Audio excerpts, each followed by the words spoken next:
Imrul Kayes Bangladesh national টিমের একজন উদীয়মান প্লেয়ার ছিলেন এবং আমাদের মাঝে সবসময় থাকবেন। তিনি সিলেট টাইটান্সের এবার বিপিএল এর ব্যাটিং কোচ হিসাবে নিয়োগ দিয়েছে সিলেট টাইটান্স আলারা। সে এবার ব্যাটিং কোচ হিসাবে সিলেট টাইটান্সের হয়ে খেলবে। যদিও কুমিল্লা যদি এবছর থাকতো তাকে হয়তো তার টিমের ওপেনিং প্লেয়ার হিসাবে খেলাতো।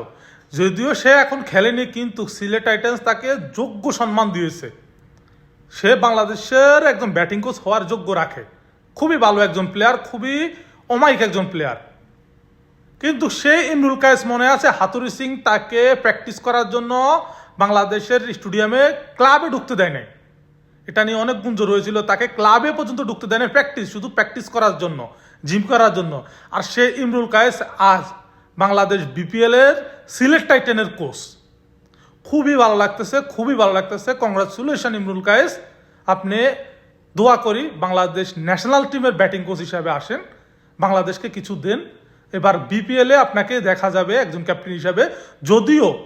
যদিও আশরাফুল অলরেডি প্রমাণ করে দিয়েছে কোচ হিসাবে, এবং আপনাকেও প্রমাণ করতে হবে। তো অনেক অনেক শুভকামনা রইল ইমরুল কায়েসের জন্য, অনেক শুভকামনা রইল সিলেট টাইটান্সের জন্য। ইনশাআল্লাহ ভালো কিছু করবে। আর যদি ভিডিওটা ভালো লাগে প্লিজ লাইক, কমেন্ট, সাবস্ক্রাইব করে যাবেন। ধন্যবাদ।